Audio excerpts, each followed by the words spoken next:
आपकी आलस आपकी कमजोरी है। शानदार कहानी। एक वक्त की बात है। एक बहुत बड़ी कंपनी थी और वह कंपनी बहुत ही घाटे में चल रही थी। इस बात से उसे कंपनी का मालिक और उस कंपनी के सारे एम्प्लॉयज बहुत परेशान थे, क्योंकि जब कंपनी की तरक्की नहीं हो रही थी तो उनकी भी तरक्की नहीं हो पा रही थी। अब उस कंपनी के सारे लोग इस बात से परेशान थे कि आखिर किस वजह से हमारी कंपनी की तरक्की रुक सी गई है।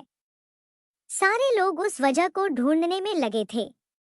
तो एक दिन उस कंपनी के मालिक ने सभी एम्प्लॉयज की टेबल पर एक लेटर रख दिया। जब सारी एम्प्लॉयज ने उस लेटर को खोलकर देखा तो उस लेटर में लिखा हुआ था कि इतने दिनों से जो हमारे कंपनी की तरक्की नहीं हो पा रही थी, इसका वजह हमारी ही कंपनी का एक इंसान था, जिसकी आज मृत्यु हो चुकी है और हम सब लोग उस इंसान के फ्यूनरल पर अभी जा रहे हैं। सारे लोग रेडी हो जाओ। जब सारी एम्प्लॉयज ने वह लेटर पढ़ा तो एम्प्लॉयज को खुशी तो बहुत हुई कि जिस इंसान की वजह से हमारी कंपनी की तरक्की नहीं हो पा रही थी, अब वह इंसान इस दुनिया में नहीं रहा और अब हमारी कंपनी फिर से तरक्की करने लगेगी।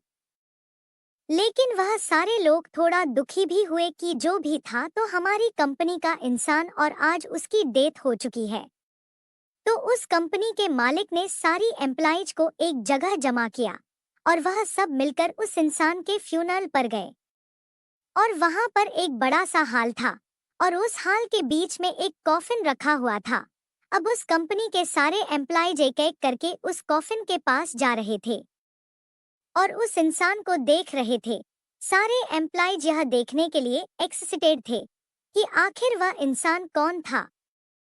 तो जब एक एक करके सारी एम्प्लॉयज उस कॉफिन के अंदर देख रहे थे तो सारे हैरान हो जा रहे थे।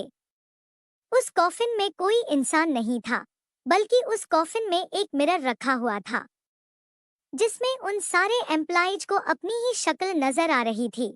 दोस्तों, इस कहानी से हमें यह सीख मिलती है कि हमारी जिंदगी में हम जिस भी पोजीशन पर है वह हम किसी और की वजह से नहीं, बल्कि अपनी खुद की ही वजह से हैं।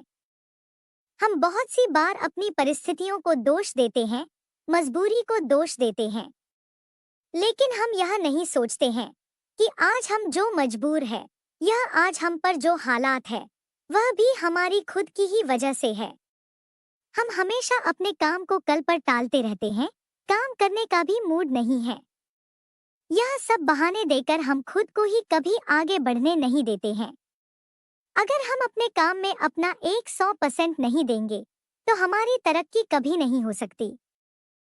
सपने तो हम बहुत बड़े बड़े देख लेते हैं, लेकिन बाद में हमें खुद पर ही शक होने लगता है कि क्या यह मेरे सपने सच हो पाएंगे? क्या मैं इन सपनों को सच कर पाऊंगा? यह शक हमारे दिल में इसीलिए पैदा होता है क्योंकि हमें खुद पता होता है कि मैं अपना सारा दिन किन चीजों पर लगा रहा हूँ। हमें रोज रात में गिल्ट महसूस होता है कि मैं आज का दिन भी बर्बाद कर दिया, वेस्ट कर दिया और काम के नाम पर कुछ नहीं किया।